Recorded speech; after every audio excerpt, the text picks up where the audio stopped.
ದಾವಣಗೆರೆಯ ಸಾಂಪ್ರದಾಯಿಕ ಶೈಲಿಯ ಖಾರನ ಸಿದ್ಧಪಡಿಸ್ತಾರೆ ಎನ್ನುವಂತಹ ಸಂಪೂರ್ಣ ರೆಸಿಪಿಯನ್ನು ನೋಡೋಣ. ಈಗ ಒಂದು 3 kg ಪ್ರಮಾಣದಲ್ಲಿ ಮಾಡಿ ತೋರಿಸ್ತಾನೆ ಸರ್. ಡೈಲಿ ಒಂದು 15ರಿಂದ 20 kg ಮಾಡ್ತಾನೆ ಸರ್.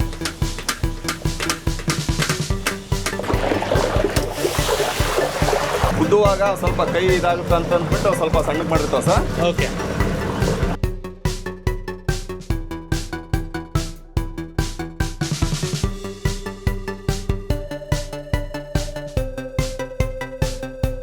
ಈ ಅದಕ್ಕೆ ಬಂದ್ರೆ ಸರ್ ಮನೆ ಮೂಲಕ ಹಿಟ್ಟು ಪಾಸ್ ಆಗ್ಬೇಕಷ್ಟೇ. ಹಾಕಿ ಒಂದು 10-15 ಸೆಕೆಂಡಿಗೆ ಹರಡು ಬಿಡ್ತವೆ ಇವು. ಹಾಕಿ ಒಂದು 5-10 ಸೆಕೆಂಡಿಗೆ ಅರಳು ಬಿಡ್ತಾವೆ ಸರ್. ಅಷ್ಟೇ ಸರ್. ಇದು ಸ್ವಲ್ಪ ಸಕ್ಕರೆ ಪುಡಿ ಸುಮ್ಮನೆ ಸುಮಾರು ರೀತಿಯ ಫ್ಲೇವರ್ಗಳು ಆ್ಯಡ್ ಆದವು ಇದಕ್ಕೆ. ಗುಳಿಗೆ ತನ್ನದೇ ಆದಂಥ ಫ್ಲೇವರನ್ನು ಹೊಂದಿರುತ್ತೆ. ಅದ್ರ ನಂತರ ಲೇಯರ್ ಬೈ ಲೇಯರ್ ಆ್ಯಡ್ ಆಗ್ತಾ ಹೋಯಿತು.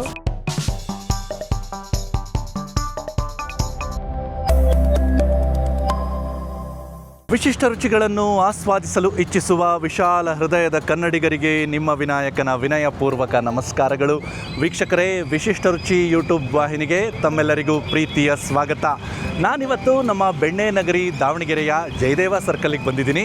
ಇಲ್ಲೇ ಪಕ್ಕದಲ್ಲಿರುವಂತಹ ಹಳೆಯ ಶ್ರೀ ದುರ್ಗಾ ಮಸಾಲ ಮಂಡಕ್ಕಿ ಅಂಗಡಿಯಲ್ಲಿ ಸಾಂಪ್ರದಾಯಿಕ ಶೈಲಿಯಲ್ಲಿ ಖಾರನ ಸಿದ್ಧಪಡಿಸ್ತಾರೆ.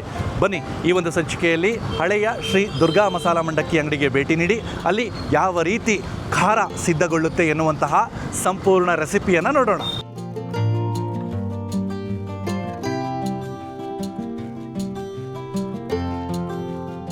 ಸೊ ವೀಕ್ಷಕರೇ, ದಾವಣಗೆರೆಯ ಜಯದೇವ ಸರ್ಕಲ್ನ ಶ್ರೀ ಶಂಕರ ಮಠದ ಎದುರುಗಡೆ ಇರುವಂತಹ ಸಾಲು ಅಂಗಡಿಗಳ ಪೈಕಿ ಶ್ರೀ ಮಂಜುನಾಥ ಇಡ್ಲಿ ಸೆಂಟರ್ನ ಪಕ್ಕದಲ್ಲೇ ಇರುವಂಥದ್ದು ಹಳೆಯ ಶ್ರೀ ದುರ್ಗಾ ಮಸಾಲ ಮಂಡಕ್ಕಿ ಅಂಗಡಿ. ಇವರ ಅಂಗಡಿ ಪಕ್ಕದಲ್ಲೇ ಇವರದ್ದು ಗೋಡೌನ್ ಇದೆ. ಬನ್ನಿ, ಇವರ ಗೋಡೌನ್ಗೆ ಭೇಟಿ ನೀಡಿ ಅಲ್ಲಿ ಯಾವ ರೀತಿ ಇವರು ದಾವಣಗೆರೆಯ ಸಾಂಪ್ರದಾಯಿಕ ಶೈಲಿಯ ಖಾರನ ಸಿದ್ಧಪಡಿಸ್ತಾರೆ ಎನ್ನುವಂತಹ ಸಂಪೂರ್ಣ ರೆಸಿಪಿಯನ್ನು ನೋಡೋಣ. ರಾಮಣ್ಣವರೇ, ನಮಸ್ಕಾರ ಸರ್. ನಮಸ್ತೆ ಸರ್. ಹೇಗಿದ್ದೀರಾ ಸರ್? ಚೆನ್ನಾಗಿದೆ ಸರ್. ನೀವು ಆರಾಮಿದ್ದೀರಾ ಸರ್? ಹಾಂ ಸರ್, ಚೆನ್ನಾಗಿದ್ದೀನಿ, ಧನ್ಯವಾದಗಳು. ಧನ್ಯವಾದಗಳು. ನರ್ಗೀಸ್ ಮಂಡಕ್ಕಿ ತೋರಿಸಿದ್ರಿ ಹೋದ್ ಸರಿ. ಹೌದು ಸರ್. ತುಂಬ ಚೆನ್ನಾಗಿ ತೋರಿಸ್ಕೊಟ್ಟಿದ್ರಿ. ಜನ ಎಲ್ಲ ರಾಮ ಅಣ್ಣವರಿಂದ ಖಾರ ಮಾಡಿಸ್ರಿ ಅಂತ ಕೇಳ್ತಾ ಇದ್ದಾರೆ. ಸೊ ಈ ಒಂದು ಸಂಚಿಕೆಯಲ್ಲಿ ನಮಗೆ ದಾವಣಗೆರೆ ಸಾಂಪ್ರದಾಯಿಕ ಶೈಲಿಯಲ್ಲಿ ಖಾರ ಮಾಡಿ ತೋರಿಸ್ತೀರಾ? ಹೌದು ಸರ್, ಕರಿ ಸರ್, ಮಾಡ್ತಾನೆ ಸರ್. ಈಗ ಒಂದು 3 kg ಲೆಕ್ಕಕ್ಕೆ ನಿಮಗೆ ತೂಕ ಮಾಡಿ ಇಟ್ಕೊಂಡಿದ್ದೇನೆ ಸರ್. ಓಕೆ. ಮೊದಲು ಏನಣ್ಣ ಉಪ್ಪು? ಅದು ಇದು ಉಪ್ಪು ಸರ್. ಓಕೆ. ಉಪ್ಪು 100 ಗ್ರಾಮ್. 3 kg 110 ಗ್ರಾಮ್ 3 kg ಇಟ್ಟಿಗೆ ಸರ್ ಇದು. ಓಕೆ. ಸೊ ಎಲ್ಲ ತೂಕ ಮಾಡಿಬಿಟ್ಟೆ ಬಳಸ್ತೀರಾ ಸರ್? ಹ್ಞೂ ಸರ್. ಅಂದಾಜು ಕೈಯಲ್ಲೇ ಯಾವುದು ಹಾಕಲ್ಲ ಸರ್. ಇದು ಓಂಕಾಳು ಅಜ್ವಾನ್ ಅಂತಾರೆ ಸರ್. ಹೌದು. ಓಂಕಾಳು ಎಷ್ಟಣ್ಣ? ಅದು ಸರ್ ಹಂಗೆ ಸ್ವಲ್ಪ ಕೈಯಲ್ಲಿ ಒಂದು ಹಿಡಿ ಸರ್. ಒಂದು ಹಿಡಿಯಷ್ಟು. ಇಲ್ಲಿ ಫ್ರೆಶ್ ಆಯಿಲ್ನೇ ಬಳಸ್ತಾ ಇರೋದು? ಇಲ್ಲ ಸರ್, ಅದು ಬಾಂಡ್ಲೆ ಆ ಥರ ಇರೋದ್ರಿಂದ ನೀವು ನೋಡ್ಕೋಬಹುದು. Correct correct. ಫ್ರೆಶ್ ಆಗಿದೆ. ಬಾಂಡ್ಲೆ ಕಪ್ಪಾಗಿದೆ, ಯಾಕಂದ್ರೆ ಪ್ರತಿನಿತ್ಯ ಬಳಕೆ ಆಗುತ್ತಲ್ಲ, ಹಾಗಾಗಿ ಸರ್. ಹಾಗಾಗಿ ಆ ರೀತಿ ಕಾಣಿಸ್ತಾ ಇದೆ. 3 kg ಹಿಟ್ಟಿಗೆ ಒಂದಿಷ್ಟು ಎಣ್ಣೆ ಆದ್ರೆ ಸಾಕಾಗುತ್ತೆ ಸರ್. ಒಂದು ಕೈ ಪಾತ್ರೆ ಎಷ್ಟು? ಒಂದು 3/4 ಕೈ ಪಾತ್ರೆ ಸರ್. ಹಾಂ ಅಣ್ಣ. ಇದಕ್ಕೆ ಬಿಸಿ ಎಣ್ಣೆ ಬಳಸಬೇಕಾ ಅಥವಾ ಆರಿದ ಎಣ್ಣೆ? ಇದು ಬಿಸಿ ಇದು ಆದ್ರೆ ನಡೀತದೆ ಸರ್. ಯಾಕಂದ್ರೆ ನಾವು ನೀರು ಹಾಕಿ ಮಿಕ್ಸ್ ಮಾಡ್ತಾವಲ್ಲ, ಹಂಗಾಗಿ ಅದು ಬಿಸಿ ಸ್ವಲ್ಪ ಲೈಟಾಗಿ ಬಿಸಿ ಇದ್ರೆ ನಡೀತದೆ ಸರ್. ಈಗ ಇದಕ್ಕೆ ಸ್ವಲ್ಪ ನೀರು ಹಾಕ್ಬಿಟ್ಟು ಉಪ್ಪು ಕರಗೋವರೆಗೂ ಮಿಕ್ಸ್ ಮಾಡೋದು ಸರ್. ಓಕೆ. ನೀರು ಏನು ಪ್ರಮಾಣದಲ್ಲಿ ಹಾಕೋಬೇಕಣ್ಣ? ನೀರು ಅದು ಅಂದಾಜ್ ಮೇಲೆ ಹಾಕಿರ್ತೇವೆ ಸರ್. ನಾವು ಇಟ್ಟು ಕಲಿಸ್ತಾ ನಮಗೆ ಅದು ಗೊತ್ತಾಗುತ್ತೆ ಸರ್. ಈಗ 3/4 ಕೈ ಪಾತ್ರೆ ಎಷ್ಟು ಎಣ್ಣೆ ಹಾಕೊಂಡ್ರಿ, ಆಮೇಲೆ 2 ಕೈ ಪಾತ್ರೆ ಎಷ್ಟು ಈಗ ಸದ್ಯ ನೀರು ಹಾಕೊಂಡಿದೆ ಸರ್. ಇನ್ನೂ ನೀರು ಹಿಡಿತಿದೆ ಸರ್. ಓಕೆ. ಈಗ ಸದ್ಯ ಸ್ವಲ್ಪ ಉಪ್ಪು ಕರಗೋದಕ್ಕಷ್ಟೇ.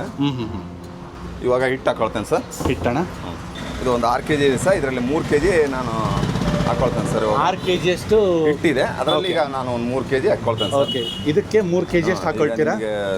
ಭಾಳ ಮಾಡಿದ್ರೆ ಲೇಟ್ ಆಗುತ್ತಲ್ಲ ಅನ್ನೋ ಉದ್ದೇಶಕ್ಕೆ ಈ ಕಡಲೆಬೇಳೆ ಹಿಟ್ಟನ್ನು ನೀವೇ ಹಾಕ್ಸ್ಕೊಂಡ್ ಬಂದಿರ್ತೀರಾ? ಹೌದು ಸರ್. ಕಡಲೆಬೇಳೆ ತಗೊಂಡ್ಬಿಟ್ಟು ಜೀನಿಗೆ ಹೋಗಿ ಹಾಕ್ಸ್ಕೊಂಡ್ ಬರ್ತಾರೆ ಸರ್.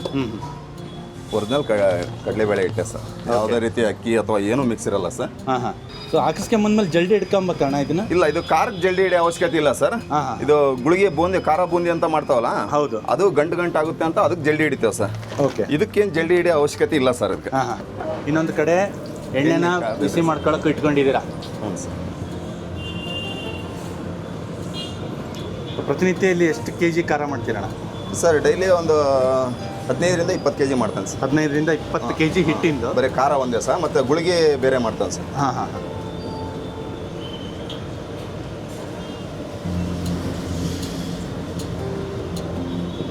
ಮನೆಯಲ್ಲಿ ಆಸಕ್ತಿ ಇರೋರು ಬೇಕಿದ್ರೆ ಇಲ್ಲಿಂದನೇ ನೇರವಾಗಿ ಆರ್ಡರ್ ಮಾಡ್ಕೊಂಡು ತರಿಸ್ಕೋಬಹುದು. Okay sir. ತುಂಬ ದೂರ ಇದೀವಿ, ಆಗ್ತಾ ಇಲ್ಲಪ್ಪ ಅನ್ನೋರು ಇದರ 3ನೇ ಒಂದು ಭಾಗವನ್ನು ತಾವೇ ಮಾಡ್ಕೊಂಡು ನೋಡ್ಬೋದು. ಅನುಕೂಲ ಇರೋರು ಸಾಧ್ಯವಾದಷ್ಟು ಇಲ್ಲಿಂದನೇ ತರಿಸ್ಕೊಳ್ಳಿ. ನಾನು ನಂಬರ್ನ ಡಿಸ್ಪ್ಲೇ ಮಾಡಿರ್ತೀನಿ. ಈ ಅಂಗಡಿಯ ಮಾಲೀಕರಾದಂತಹ ಪ್ರಭಾಕರ್ ಅವ್ರ ಸಂಖ್ಯೆನ ನಾನು ಡಿಸ್ಪ್ಲೇ ಮಾಡಿರ್ತೀನಿ. ಅವರಿಗೆ ಕರೆ ಮಾಡಿದಲ್ಲಿ ಅವರು ನೀವೆಲ್ಲೇ ಇದ್ದರೂ ಕೂಡ ಕಳಿಸ್ಕೊಡುವಂತಹ ವ್ಯವಸ್ಥೆಯನ್ನು ಮಾಡ್ತಾರೆ. ಸೊ ಇದನ್ನು ಯಾವ ರೀತಿ ಬೆರೆಸ್ಕೋಬೇಕಣ್ಣ? ಅದೇ ಮಿಕ್ಸ್ ಆದರೆ ಸಾಕು ಸರ್, ಅಷ್ಟೇ. ಓಕೆ. ತೀರಾ ಗಟ್ಟಿ ಕಲಿಸಿದ್ರೆ ಉದ್ದಕ್ಕಾಗಲ್ಲ ಸರ್. ಹಾಂ ಹಾಂ ತೀರಾ ತೆಳವು ಇದ್ರೂ ಎಣ್ಣೆ ಹೀರ್ಕೊಳ್ಳುತ್ತೆ. ಹಾಂ. ಹಂಗಾಗಿ ಒಂದು ಅದಕ್ಕೆ ಈ ಹದ ಇದ್ರೆ ಸಾಕು ಸರ್. ಸೊ ಇವಾಗ ಏನಿದೆಯಲ್ಲ ಈ ಹದ ಇರಬೇಕು.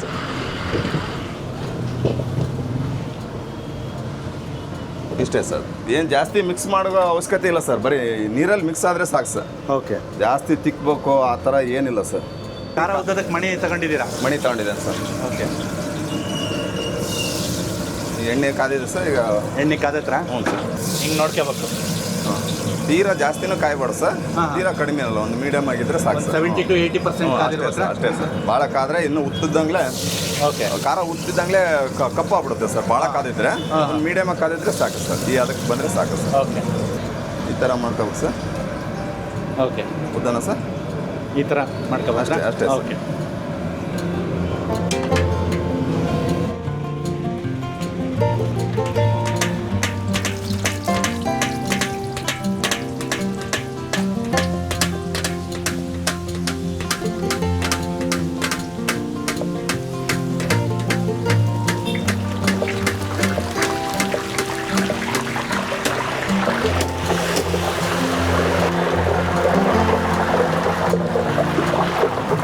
ಈಗ ಉರಿನ ಮೀಡಿಯಮ್ಮಿಂದ ಸ್ವಲ್ಪ ಜಾಸ್ತಿ ಮಾಡ್ಕೊಂಡು ಸ್ವಲ್ಪ ಜಾಸ್ತಿ ಸರ್.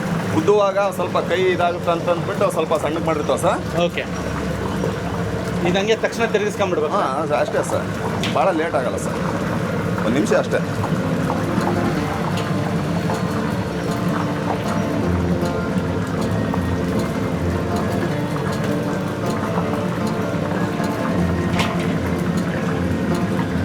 ಇದು ಯಾವ ಹಂತದವರೆಗೂ ಬೇಯಬೇಕಣ್ಣ? ಇಷ್ಟೇ ಸರ್, ಏನು ಗೊತ್ತಾಗ್ಬಿಡು ಸರ್. ಭಾಳ ಬಿಡಂಗಿಲ್ಲ ಸರ್. ಹಾಂ.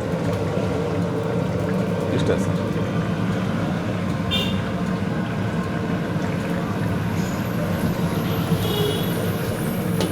ಒಂದು 2 ನಿಮಿಷ ಕರ್ಕೊಂಬಿಟ್ರೆ ಆಯ್ತು. ಅಷ್ಟೇ ಸರ್, ಅಷ್ಟೇ. ಸೊ ಇವತ್ತು ಹೆಚ್ಚಿನವರು ಹಾಂ, ಮಷಿನ್ನ ಬಳಸ್ತಾ ಇದ್ದಾರೆ ಖಾರ ಉದ್ದಕ್ಕೆ. ಹೌದು ಸರ್, ನಮ್ಮಲ್ಲಿ ಇದೆ ಸರ್. ಅದು ನಮಗೆ ಒಂದು ಸ್ವಲ್ಪ ಸೆಟ್ ಆಗಿಲ್ಲ ಅಂತಂದೇಳಿ ಹಂಗೆ ನಿಲ್ಸಿದ್ದೇವೆ ಸರ್. ಓಕೆ. ಈ ರುಚಿ ಬರಲ್ಲಣ್ಣ? ಇದು ಕೈಯಲ್ಲಿ ಮಾಡಿದ ರುಚಿ ಬರಲ್ಲ ಸರ್, ಏನಂದ್ರೆ ನಮ್ಮ ಮಿಷಿನಲ್ಲಿ. ಇದು ಒಂದ್ಸಲ ಉದ್ದಿಂದೆ ಈ ಥರ ಪ್ರತಿ ಸರಿ ಕ್ಲೀನ್ ಮಾಡ್ಕೋಬೇಕು ಸರ್. ಪ್ರತಿ ಟೈಮು ಹಾಂ, ಆ ಹೋಲ್ಗಳು ಬ್ಲಾಕ್ ಆಗಿರ್ತವೆ, ಬ್ಲಾಕ್ ಆಗಿ ಕ್ಲಿಯರ್ ಮಾಡಿ. ಹಂಗಾಗಿ ಸ್ವಲ್ಪ ಕ್ಲೀನ್ ಮಾಡ್ಕೊಂಬಿಟ್ಟು ಮತ್ತೊಂದು ಸ್ವಲ್ಪ ನೀರು ಆ್ಯಡ್ ಮಾಡಿಬಿಟ್ಟು ಮತ್ತೆ ಪ್ರತಿ ಒಬ್ಬೆಗೂ ಹಾಂ, ಎಣ್ಣೆ ಚೆನ್ನಾಗಿ ಕಾದಿದೆಯಾ ಅಂತ ಖಾತ್ರಿ ಪಡಿಸ್ಕೋಬೇಕು. ಕಾಯ್ತು ಸರ್. ನಾವಿಲ್ಲೆಲ್ಲ ಸ್ವಲ್ಪ ಉದ್ಬಿಟ್ಟೆಲ್ಲ ರೆಡಿ ಮಾಡ್ಕೊಂಡು ಅಷ್ಟೊತ್ತಿಗೆ ಅದು ಕಾದಿರುತ್ತೆ ಸರ್ ಎಣ್ಣೆ. ಇನ್ನೊಂದು ಕಡೆ ಈ ಹಿಟ್ಟನ್ನು ಕೂಡ ಒಣಗೋದಕ್ಕೆ ಬಿಡಬಾರ್ದಲ್ಲ? ಇಲ್ಲ, ಏನು ತೊಂದರೆ ಇಲ್ಲ ಸರ್. ಒಣಗಲ್ಲ, ಅದೇನು ಒಣಗಲ್ಲ, ಏನು. ಹಾಂ.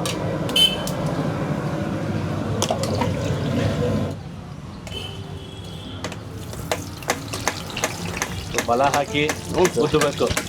ಅದೇ ಮೇನ್ ಸರ್. ಈ ಎಷ್ಟು ಸ್ಪೀಡ್ ಆಗುತ್ತೋ ಅಷ್ಟು ಒಂದೇ ಥರ ಬೇಯ್ತಾವೆ ಸರ್. ನೀವು ಸ್ವಲ್ಪ ನಿಧಾನ ಲೇಟ್ ಮಾಡಿಬಿಟ್ರೆ ಫಸ್ಟಿಗೆ ಉದ್ದಿದ್ದು ಸ್ವಲ್ಪ ರೋಸ್ಟ್ ಆಗ್ಬಿಡುತ್ತೆ ಸರ್. ಸೆಕೆಂಡ್ ಲಾಸ್ಟ್ನೇದು ಕ್ಲೀನಾಗಿ ಬೇಯಲ್ಲ ಸರ್.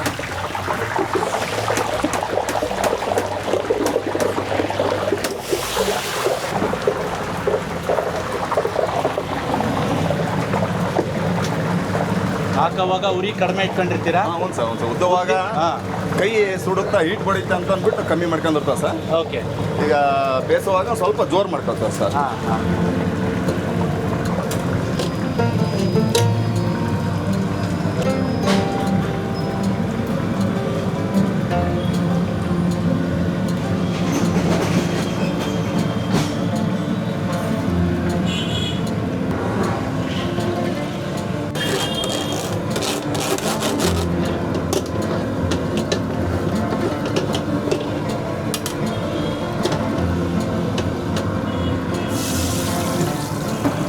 ಪ್ರತಿಯೊಬ್ಬರಿಗೂ ಒಂದು ಸ್ವಲ್ಪ ನೀರು ಹಾಕೊಂಡು ಹ್ಞೂ ಸರ್, ಸ್ವಲ್ಪ ಹಸಿ ಮಾಡ್ಕೊಂಡ್ರೆ ಅಲ್ಲಿ ಹೋಲ್ ಬ್ಲಾಕ್ ಏನಾದರೂ ಆಗಿದ್ರೆ ಅದೆಲ್ಲ ಓಪನ್ ಓಪನ್ ಆಗಿರುತ್ತೆ. ಆಗಿರುತ್ತೆ ಸರ್.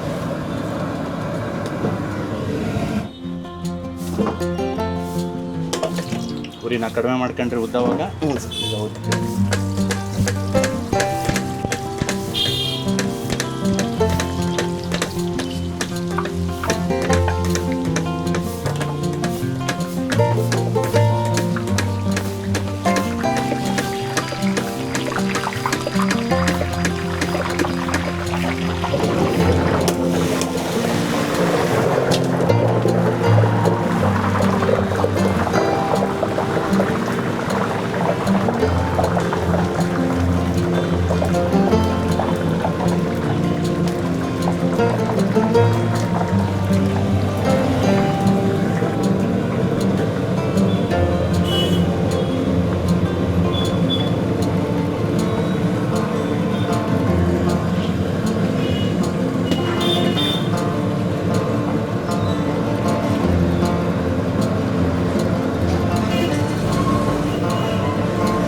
ಸೊ ಇದಕ್ಕೆ ಕರ್ದಿರ ಅಂತ ಕರ್ಬೇವು ಹಾಕಂತೀರ ಅಣ್ಣ? ಹ್ಞೂ ಸರ್.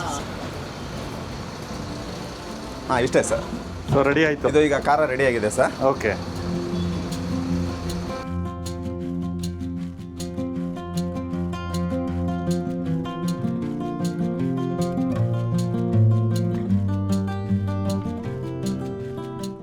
ಅಣ್ಣ ಈಗ ಗುಳಿಗೆ ಮಾಡ್ಕೊಳ್ತಿದ್ದೀರ ಅಣ್ಣ?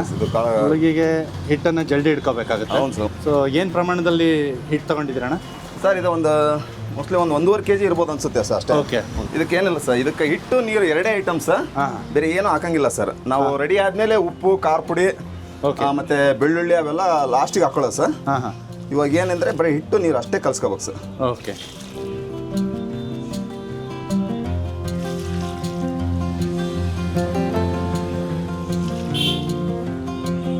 ಸೊ ಯಾವ ಅದಕ್ಕೆ ಕಲಿಸ್ತೀರ ಅನ್ನೋದೇ ಮುಖ್ಯ ಅಲ್ಲ? ಹ್ಞೂ ಸರ್. ತೀರಾ ಗಟ್ಟಿನ ಆಗಬಾರ್ದು ಸರ್, ತೀರಾ ತೆಳುವು ಆಗಬಾರ್ದು ಸರ್.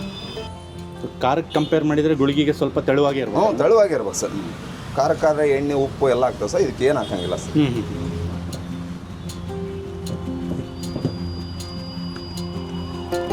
ಸೊ ಯಾವುದೇ ಗಂಟಿಲ್ದಂಗೆ ಗಂಟೆ ಇರಬಾರ್ದು ಸರ್. ಗಂಟಿದ್ರೆ ಅದು ಸರಿ ಬರಲ್ಲ. ಹಾಗಾಗಿ ಸ್ವಲ್ಪ ಗಂಟು ಕ್ಲೀನಾಗಿ ಇದು ಮಾಡ್ಕೊಂಬಿಟ್ರೆ, ಗಂಟು ಅನಿಸ್ತಂದ್ರೆ ಅಲ್ಲೇ ಕಲಿಸ್ತಾನೆ ಹೊಡ್ಕೊಂಬಿಡೋದು. ಕಲಿಸ್ತಾ ಮಿಕ್ಸ್ ಆಗ್ಬಿಡೋದು ಸರ್. ಸೊ ಖಾರನೇ ಆಗಿರಲಿ ಗುಳಿಗೆನೇ ಆಗಿರಲಿ, ಕಡಲೆಬೇಳೆ ಹಿಟ್ಟಿನ ಗುಣಮಟ್ಟ ಚೆನ್ನಾಗಿರ್ಬೇಕು ಸರ್. ಒರಿಜಿನಲ್ ಕಡಲೆಬೇಳೆ ತಗೊಂಡು ಜಿ ಕಡಲೆಬೇಳೆ ಅಂತ ಬರುತ್ತೆ ಸರ್. ಆ ಕಡಲೆಬೇಳೆ ತಗೊಂಡು ಜೀನಿಗೆ ಹಾಕ್ಸಿದ್ರೆ ಅದು ಒರಿಜಿನಲ್ ಹಿಟ್ಟು ಸರ್.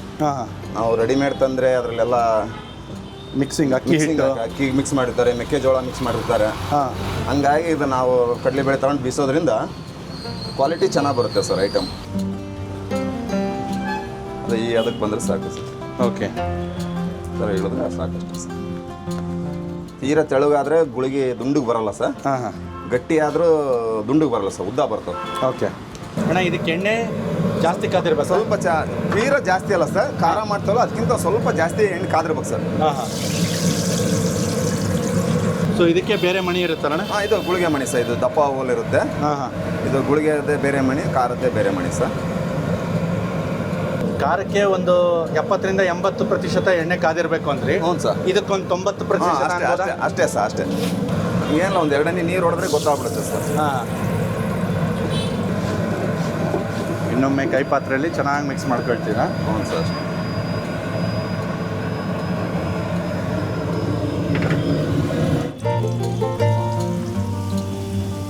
ಮಣೆ ಮೂಲಕ ಹಿಟ್ಟು ಪಾಸ್ ಆಗ್ಬೇಕಷ್ಟೇ. ಅಷ್ಟೇ ಸರ್. ಅಷ್ಟೇ ಸರ್.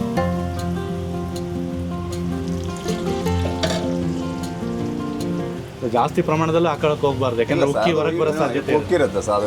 ಅದು ಎಣ್ಣೆ ಎಷ್ಟು ಇದು ತಗೊಳುತ್ತೆ ಅಷ್ಟೇ ತಗೊಳ್ಳೋದು ಸರ್. ಇದನ್ನು ಅಷ್ಟೇ ಗುಳಿಗೆ ಹಾಕಿದ ತಕ್ಷಣ ಜಾಸ್ತಿ ಮಾಡಿಬಿಟ್ರಿ? ಹೌದು ಸರ್. ಹೌದು. ಅದು ಏನಕ್ಕೆ ಕಮ್ಮಿ ಮಾಡ್ತಾವ ಅಂದ್ರೆ ಸರ್, ಕೈ ಹೀಟ್ ಬಡಿಯುತ್ತಂತ ಅಷ್ಟೇ ಸರ್. ಎಷ್ಟು ಚೆನ್ನಾಗಿ ಹರಡ್ತಾ ಇದೆ ನೋಡಿ. ಹ್ಞೂ ಸರ್.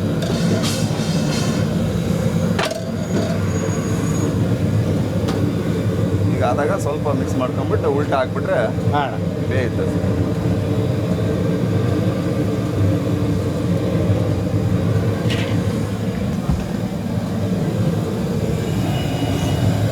ಹಸಿ ಅಂಶ ಜಾಸ್ತಿ ನೀರಿನ ಅಂಶ ಜಾಸ್ತಿ ಇರೋದ್ರಿಂದ ಇದು ಸ್ವಲ್ಪ ರೋಸ್ಟ್ ಆಗೋವರೆಗೂ ಬೇಯಿಸ್ಕೋಬೇಕಾಗುತ್ತೆ ಸರ್. Okay okay. ಖಾರ ಆದರೆ ಹಂಗೆ ಒಂದು ನಿಮಿಷ ಬಿಟ್ಟು ಎತ್ತಾಕೊಂಡ್ಬಿಡ್ಬೇಕು ಸರ್.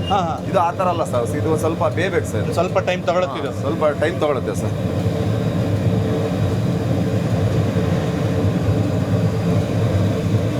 ಗುಳಿಗೆ ಏನಿದಾವಲ್ಲ ಕುರುಕುರು ಅನ್ನಂಗೆ ಸ್ವಲ್ಪ ರೋಸ್ಟ್ ಆಗ್ಬೇಕು ಸರ್.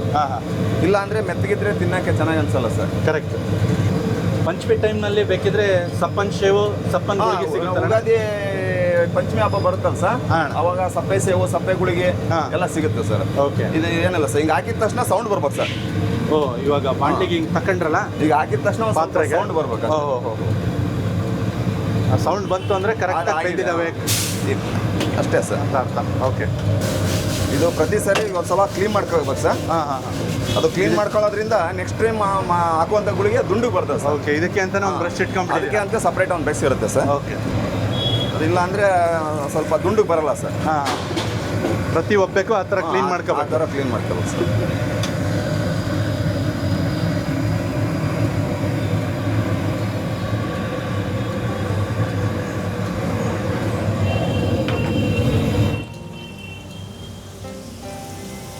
ಒಂದೇ ಕಡೆಗೆ ಹಾಕ್ಬಿಡ್ಬಾರ್ದು, ಮಣಿಯ ಎಲ್ಲ ಬದಿಗೂ ಆಗ್ತದೆ. ಹ್ಞೂ ಸರ್.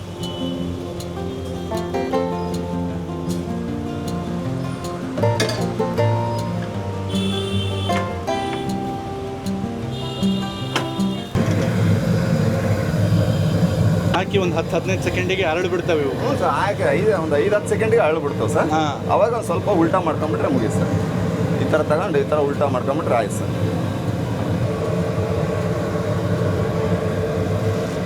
ಈಗ ರೆಡಿ ಆಗಿದೆ ಸರ್. ರೆಡಿ ಆಗಿದ್ರೆ ಸ್ವಲ್ಪ ಕಲರ್ ಇದಾದರೆ ಮುಗಿದು ಸರ್.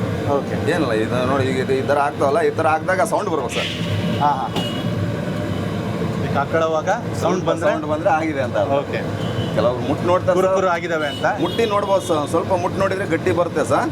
ಅದೇ ಈ ಥರ ಮುಟ್ಟು ನೋಡಿದ್ರೆ ಗಟ್ಟಿ ಬರುತ್ತೆ, ಅವಾಗ ಆಗಿರುತ್ತೆ. ಮೆತ್ತಗಿದ್ರೆ ಹಿಂಗೆ ಇದಾಗ್ಬಿಡುತ್ತೆ ಸರ್. ಓಕೆ. ಪುಡಿ ಆಗಲ್ಲ. ಇದೇ ಥರ ಎಲ್ಲ ಹಿಟ್ಟಿನಿಂದನೂ ಗುಳಿಗೆ ಮಾಡ್ಕೊಂಡ್ರಿ? ಹ್ಞೂ ಸರ್. ಹ್ಞೂ ಸರ್. ನಾನೇನು ಹಿಟ್ಟು ಕಲಿಸಿದ್ನಲ್ಲ ಸರ್. ಹೌದು. ಈಗ ಇದಕ್ಕೆ ನೆಕ್ಸ್ಟ್ ಉಪ್ಪು, ಖಾರ ಪುಡಿ, ಬೆಳ್ಳುಳ್ಳಿ, ಕರಿಬೇವು ಎಲ್ಲ ಆ್ಯಡ್ ಮಾಡಿ ಮಿಕ್ಸ್ ಮಾಡಿದರೆ ಖಾರ ಬೂಂದಿ ರೆಡಿ ಆಗುತ್ತೆ ಸರ್. ನಾವು ನಿಮಗೆ ತೋರ್ಸೋಕ್ಕೋಸ್ಕರ ಇವಾಗ ಸ್ವಲ್ಪ ಪ್ರಮಾಣದಲ್ಲಿ ಮಾಡಿದ್ದೇವೆ ಸರ್. ಓಕೆ. ನಾವು ಒಂದ್ಸಲ ಕಲ್ಸ್ಕೊಂಡ್ರೆ 10 kg ಹಿಟ್ಟು ಕಲ್ಸ್ಕೊಂಡು ಮಾಡ್ತೇವೆ ಸರ್. ಇವತ್ತು ನಮಗೋಸ್ಕರ ಬರೀ 1.5 kg ಹಿಟ್ಟಿಂದ ತೋರಿಸಿದ್ರಿ. ಹಂಗಾಗಿ 1.5 kg ಇಲ್ಲಿ ಅಂದಾಜು ಎಷ್ಟು ಗುಳಿಗೆ ಆಗಿರ್ಬೋದು? ಒಂದು 2.5-3 kg ಅಂತ. 3 kg ಎಷ್ಟು ಆಗಿದೆ? 2.5 kg ಅಂತ ಆಗಿರುತ್ತೆ ಸರ್. ಸೊ ಇದು ಇನ್ನೂ ಮುಗ್ದಿಲ್ಲ ಪ್ರಕ್ರಿಯೆ. ಇದಕ್ಕೆ ಮುಂದೆ ಈಗ ಬೆಳ್ಳುಳ್ಳಿ ಒಂದು ಸ್ವಲ್ಪ ಗ್ರೈಂಡ್ ಮಾಡ್ಕೋಬೇಕು ಸರ್. ಸ್ವಲ್ಪ ದೊರಗ. ಸೊ ಇದಕ್ಕೆ ಮೊದಲಿಗೆ ಜವಾರಿ ಬೆಳ್ಳುಳ್ಳಿ ಅಥವಾ ನಾಟಿ ಬೆಳ್ಳುಳ್ಳಿನ ತಗೊಂಡಿದ್ದೀರಾ? ಬೆಳ್ಳುಳ್ಳಿ ಸರ್. ಬೆಳ್ಳುಳ್ಳಿನ ಕೂಡ ಇಲ್ಲಿ ಇದನ್ನ ಸ್ವಲ್ಪ ಜರಡಿ ಮಾಡ್ಕೊಳ್ತಿದ್ದೀರಾ. ಮೇಲಿನ ಪದರಗಳೇನಿರುತ್ತೋ ಏನು ಧೂಳ ಮೇಲಿನ ಪದರ ಇರುತ್ತಲ್ಲ, ಓಕೆ, ಅದನ್ನೆಲ್ಲ ಹಸ್ ಮಾಡ್ಕೊಂಡ್ಬಿಡ್ತೀವಿ ಸರ್. ಬೆಳ್ಳುಳ್ಳಿ ಕಂಪೆ ಬಹಳ ಮುಖ್ಯ ಅಲ್ಲ? ಇದು ಮೇನ್ ಬೆಳ್ಳುಳ್ಳಿನ ಸ್ಮೆಲ್ ಸರ್ ಇದಕ್ಕೆ ಗಮ ಕೊಡೋದು. ಓಕೆ.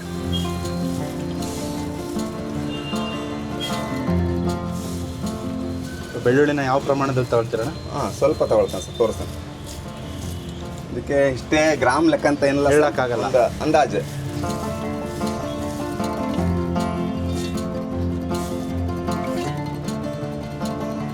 ಇದನ್ನ ನೈಸ್ ಆಗಲ್ಲ ಸರ್, ಇದನ್ನ ಸ್ವಲ್ಪ ದೊರಗ ಅಷ್ಟೇ ಸರ್. ಓಕೆ. ತರಿ ಆಗಿರ್ಬೇಕು ಸರ್.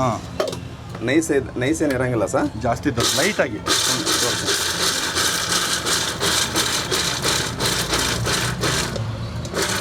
ಸುಮ್ಮನೆ ಆನ್ ಆ್ಯಂಡ್ ಸುಮ್ಮನೆ ಈ ಥರ ಸರ್. ಓಕೆ. ಈ ಥರ ಆದರೆ ಸರ್.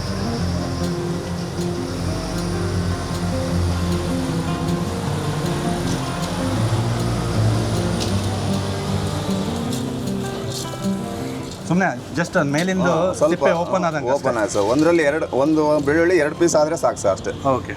ಹಾಂ. ನೀವು ಬೆಳ್ಳುಳ್ಳಿ ಹಾಕ್ತಿದ್ದಂಗೆ ಬಿಸಿ ಇದ್ರ ಮೇಲೆ ಹಾಕಿದ್ರಲ್ಲ, ಅದು ಘಮ ಬಿಟ್ಕೊಳ್ಳುತ್ತೆ. ಇನ್ನೂ ಒಬ್ರು ಪ್ರಶ್ನೆ ಕೇಳಿದ್ದಾರೆ ನಮ್ಮ ವೀಕ್ಷಕರೊಬ್ರು. ಹ್ಞೂ ಸರ್. ಬೆಳ್ಳುಳ್ಳಿನ ಹಸಿ ಹಂಗೆ ಹಾಕ್ಬಿಡ್ತೀರಲ್ಲ, ಕೆಡಲ್ವಾ? ಇಲ್ಲ ಸರ್, ಕೆಡಲ್ಲ. ಇದು ಏನಾಗುತ್ತೆ ಸರ್, ಬಿಸಿ ಇರುತ್ತಲ್ಲ ಸರ್, ಆ ಬಿಸಿ ಇದಕ್ಕೆ ಡ್ರೈ ಆಗೋಗ್ಬಿಡುತ್ತೆ ಸರ್ ಅದು. ಓಕೆ. ಈಗ ನಾವು ತಣ್ಣಗಾದ್ಮೇಲೆ ಹಾಕಿದ್ರೆ ಅದು ಹಸಿ ಅಂಶ ಇರುತ್ತೆ ಸರ್. ಈಗ ನಾವು ಮಾಡೋದು ರೆಡಿ ಆಗ್ತಿದ್ದಂಗ್ಲೆ ಬಿಸಿ ಇದ್ದಂಗ್ಲೆ ಹಾಕ್ಬಿಟ್ರೆ ಗುಳಿಗೆ ಫುಲ್ ಬಿಸಿ ಇತ್ತಿದ್ದು. ಈಗ ಇದು ಜಸ್ಟ್ ಮಾಡಿರೋದಲ್ಲ ಸರ್, ಬಿಸಿ ಇರುತ್ತೆ. ಅದು ಒಂದು 20-30% ಬಿಸಿ ಇದ್ರೆ ಸಾಕು, ಆ ಬೆಳ್ಳುಳ್ಳಿ ಏನಾಗುತ್ತೆ ಸರ್, ಡ್ರೈ ಆಗೋಗ್ಬಿಡುತ್ತೆ. ಅಲ್ಲೇ ಡ್ರೈ ಆಗೋಗ್ಬಿಡುತ್ತೆ. ಸೊ ಹಸಿ ಅಂಶ ಉಳಿಯಲ್ಲ, ಏನು ಉಳಿಯಲ್ಲ ಸರ್. ಈಗ ಇದಕ್ಕೆ ಸರ್ ನಾನು ಉಪ್ಪು ಹಾಕೊಳ್ತೀರಾ? ನೆಕ್ಸ್ಟ್ ಉಪ್ಪು ಸರ್. ಎಷ್ಟು ಹಾಕ್ತೀರಣ್ಣ ಉಪ್ಪು? ಸರ್ ಕೈಯಲ್ಲಿ ಒಂದು ಅಂದಾಜು ಸರ್. ಓಕೆ. ಇಷ್ಟೇ ಸರ್, ರುಚಿಗೆ ತಕ್ಕಷ್ಟು. ಅಷ್ಟೇ ಸರ್, ಅಷ್ಟೇ.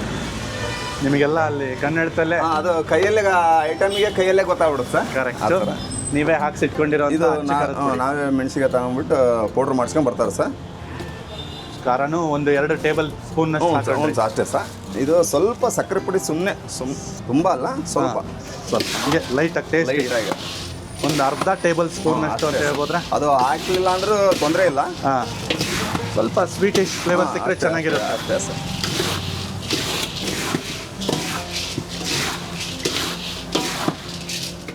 ಇವಾಗ ಕರಿಬೇವು ಆ್ಯಡ್ ಮಾಡ್ತಾನೆ ಸರ್. ಓಕೆ. ಕರಿಬೇವನ್ನು ಮೊದಲೇ ಕರೆದು ಇಟ್ಕೊಂಡ್ಬಿಟ್ಟಿರ್ತೀವಿ ನಾವು.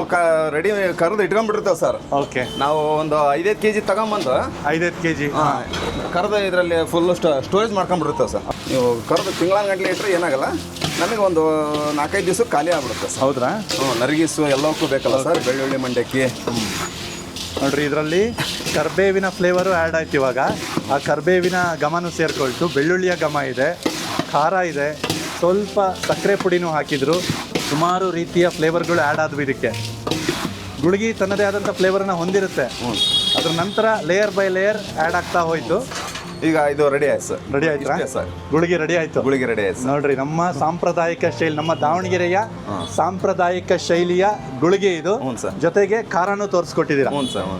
ಎಸ್, ತುಂಬ ಧನ್ಯವಾದ ಅಣ್ಣ, ನೀವು ತಾಳ್ಮೆಯಿಂದ ಇಷ್ಟೊತ್ತು ನಮಗೆ ಭಾಳ ಚೆನ್ನಾಗಿ ತಿಳಿಸ್ಕೊಟ್ರಿ. Okay sir, thanks sir. ಧನ್ಯವಾದಗಳು. Okay sir, thanks.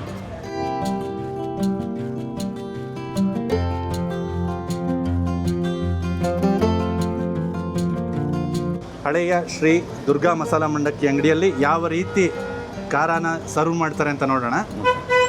ಎಷ್ಟು ತೂಕದಲ್ಲಿ ಬೇಕೋ ಅಷ್ಟು ತೂಕದಲ್ಲಿ ಹಾಕ್ಕೊಡ್ತಾರೆ. ಬೇಕಿದ್ರೆ ಇಲ್ಲಿ ನಮಗೆ ಅಂತ ಹಾಗೆ ತೋರಿಸ್ಲಿಕ್ಕೆ ವೀಕ್ಷಕರಿಗೆ ಈ ಥರ ತೋರಿಸ್ತಾ ಇದ್ದಾರೆ. ಇದು ಖಾರ ಬೂಂದಿ ಎರಡು ಮಿಕ್ಸ್ ಮಾಡ್ಕೋಬೋದು ಸರ್. ಬೇಕಂದ್ರೆ ಶೇಂಗಾ ಬೀಜ, ಘಾಟಿ, ಇನ್ನೂ 2 ಐಟಮ್ ಇದಾವೆ ಸರ್. ಓಕೆ. ಬೇಕಂದ್ರೆ ಎಲ್ಲ ಮಿಕ್ಸ್ ಮಾಡ್ಕೋಬೋದು ಸರ್. ಓಕೆ.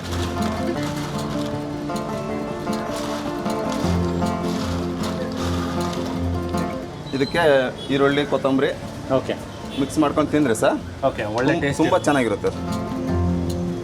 ಈ ಥರ ಈರುಳ್ಳಿ ಮಿಕ್ಸ್ ಮಾಡ್ಕೊಂಡು ತಿಂದರೆ ತುಂಬ ಚೆನ್ನಾಗಿರುತ್ತೆ ಸರ್. ಮಾಮೂಲು ಖಾರ ಮಂಡಕ್ಕಿ ತಿನ್ಬೇಕಾದ್ರೆ ಈರುಳ್ಳಿ ಹಾಕ್ಕೊಳ್ತಾರೆ ಸರ್. ರೆಡಿ ಆಯ್ತಣ್ಣ? ಹ್ಞೂ ಸರ್. ಇದು ಇಲ್ಲಿ ಪ್ಲೇಟ್ ಲೆಕ್ಕದಲ್ಲ, ಇಲ್ಲಿ ತೂಕದ ಲೆಕ್ಕದಲ್ಲಿ ಸರ್. ನೀವು ಎಷ್ಟು ಬೇಕಾದ್ರೆ ಮಿನಿಮಮ್ 10 ರೂಪಾಯಿದಿಂದನೂ ಕೊಡ್ತಾರೆ.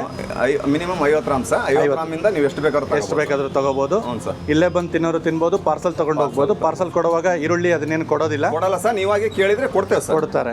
ನೀವಾಗಿ ಬಾಯ್ಬಿಟ್ಟು ಕೇಳಿದ್ರೆ ಕೊಡ್ತೇವೆ ಸರ್. ಸೊ ಯಾಕಂದ್ರೆ ಊರಿಗೆ ತಗೊಂಡು ಹೋಗಾರ ಸರ್, ಈರುಳ್ಳಿ ಕೆಟ್ಟೋಗ್ಬಿಡುತ್ತೆ ಸರ್. ಹೌದು. ಇಲ್ಲೇ ಲೋಕಲ್ ತಿನ್ನೋದಾದ್ರೆ ನೀವಾಗಿ ಕೇಳಿದ್ರೆ ಕೊಡ್ತೇವೆ ಸರ್. ಕೊಡ್ತಾರೆ.